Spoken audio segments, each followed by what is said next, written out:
क्षुल्लक श्री गंभीर सागर जी महाराज जी की जय। सभी श्रोतागण एवं जिज्ञासु पूज्य श्री को नमोस्तु करें।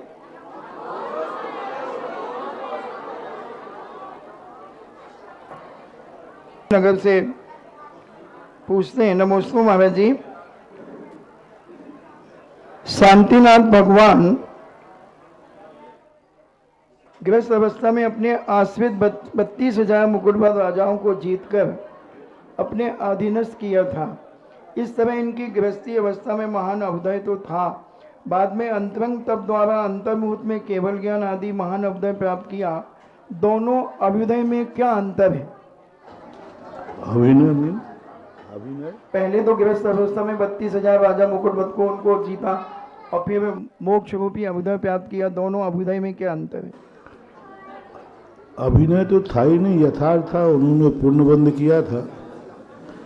चक्रवर्ती किसी को जीतता नहीं है, वो तो एक बाहुबली की घटना हो गई। शांतिनाथ भगवान ने तो कुछ किया ही नहीं, अकेले बस 6 खंड घूम के आ गए और लोग उनको अपने यहाँ आना में अवभाग्य मानते रहे। एक भी राजा ने उनका सामना नहीं किया, मान के था।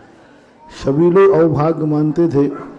अच्छा हुआ तीर्थंकर चक्रवर्ती रहे तो कम से कम हमारे देश में उनका विचरण तो हो गया। यदि चक्रवर्ती नहीं होते तो तीर्थंकर कभी मलेच्छ खंड में नहीं जाते। तो उस बहाने से तो लोग जहाँ जहाँ वो गए, लोगों ने उनको चक्रवर्ती के रूप में कम देखा, तीर्थंकर के रूप में ज़्यादा पूजा, और लोग अवभाग्य मान करके उनकी अधीनता स्वीकार करते थे। उनको कहीं कोई युद्ध लड़ना पड़ा हो, कुछ करना पड़ा हो, ऐसा कुछ भी नहीं हुआ। यहाँ तक कि जब विजयार पर्वत पर प्रशस्ति लिखते हैं तो वहाँ जो भवनवासी देव होते हैं वो चक्रवर्ती से पहले युद्ध करते हैं कि तुम सही में चक्रवर्ती हो या नहीं। लेकिन शांतिनाथ भगवान को तो वो भी नहीं करना पड़ा, क्योंकि उन देवताओं को मालूम था कि इनका तो हम जन्म कल्याणक बना के आए हैं। इनका तो जन्म कल्याणक बनाया, मेरू पर्वत पर गर्भ कल्याणक बनाया, और 2 कल्याणकों में हम गए हैं।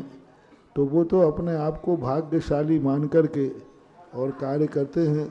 महापुरुष करते कम हैं, उनका नियोग होने से उनकी पुण्य की वर्गणाएं फल देती हैं, ऐसा माना जाता है। डॉक्टर